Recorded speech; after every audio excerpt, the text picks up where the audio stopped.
Meus queridos e amados irmãos e irmãs que acompanham os nossos vídeos de formação que são lançados no canal do YouTube da Paróquia Nossa Senhora da Conceição de Canoas e que hoje terão a oportunidade de conhecer um pouco melhor e compreender através desse estudo ao qual vamos passar para vocês sobre um tema que já foi desvelado pelos nossos estudos pessoais, mas que traz muitas controvérsias teológicas distorcidas.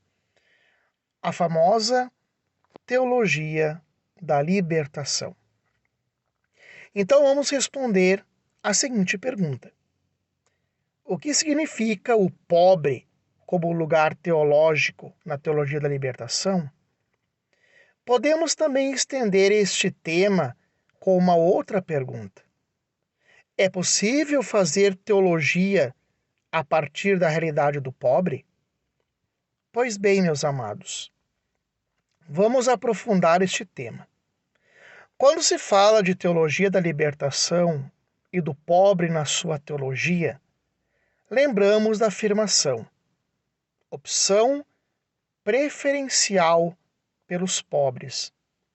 Uma opção feita em Medellín, na Colômbia, e também em Puebla, no México. Mas não se pode esquecer que a opção em Puebla ela é dupla. É pelos pobres e pelos jovens. Apesar que esta opção pelos jovens tem sido muito esquecida. Na América Latina, esta nova espécie de lugar teológico deixa o jovem de lado e assume o protagonismo do pobre.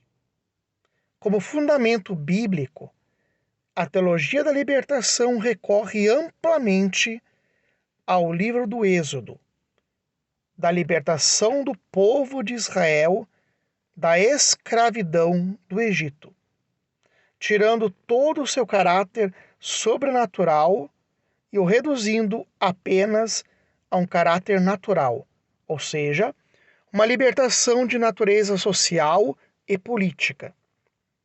Também os adeptos da teologia da libertação veem lá no Evangelho de Mateus, capítulo 25, versículos de 31 a 46, que nos fala do julgamento final como orientação para uma interpretação da fé através do sofrimento, da luta e da esperança do pobre. Esta opção não parte da revelação divina, mas de uma escolha prévia e intencional: o pobre. Um pobre que não precisa de conversão. Um pobre que não precisa de mudança de vida.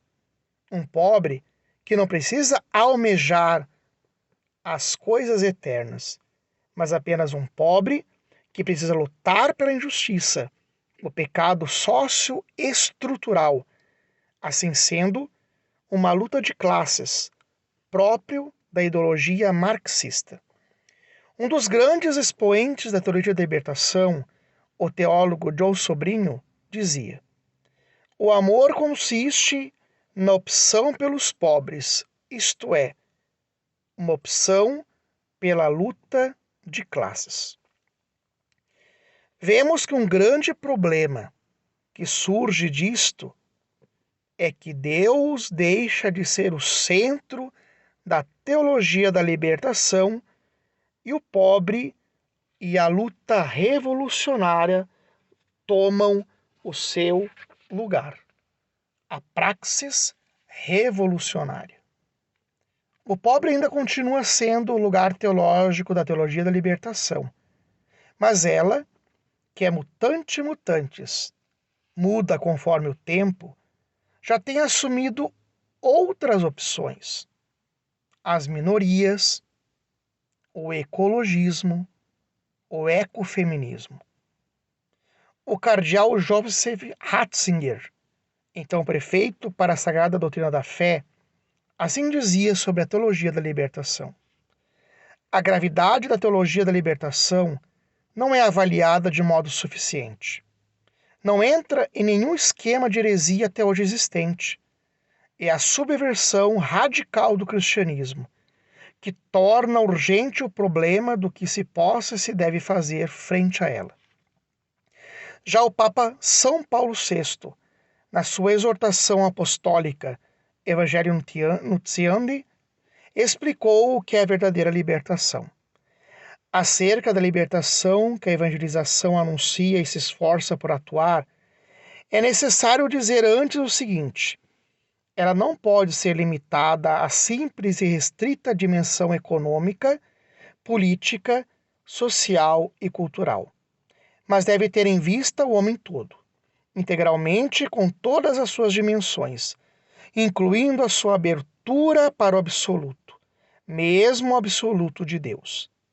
E a libertação que a evangelização proclama e prepara é aquela mesma que o próprio Jesus Cristo anunciou e proporcionou aos homens pelo seu sacrifício, no número 33. Já Santo Agostinho dizia: a graça de Deus não encontra homens aptos para a salvação, mas torna-os aptos para recebê-la. Deus sempre tem iniciativa de nos salvar, não um homem que cria uma salvação pessoal, uma salvação na estrutura humana, econômica, política e social, já fazendo tudo aqui na Terra. Por isso, meus amados, não são estruturas sociais, revolucionárias e políticas que salvam e libertam o homem, mas é nosso Senhor Jesus Cristo. Por isso, meus queridos, no próximo vídeo, vamos responder a seguinte pergunta: o que é a virtude e o que são as virtudes teologais? Por isso eu vos convido para que curtam, divulguem e faça com que estes nossos vídeos alcancem o maior número de almas sedentas do conhecimento da verdade. Fiquem com Deus. Em nome do Pai, do Filho e do Espírito Santo. Amém.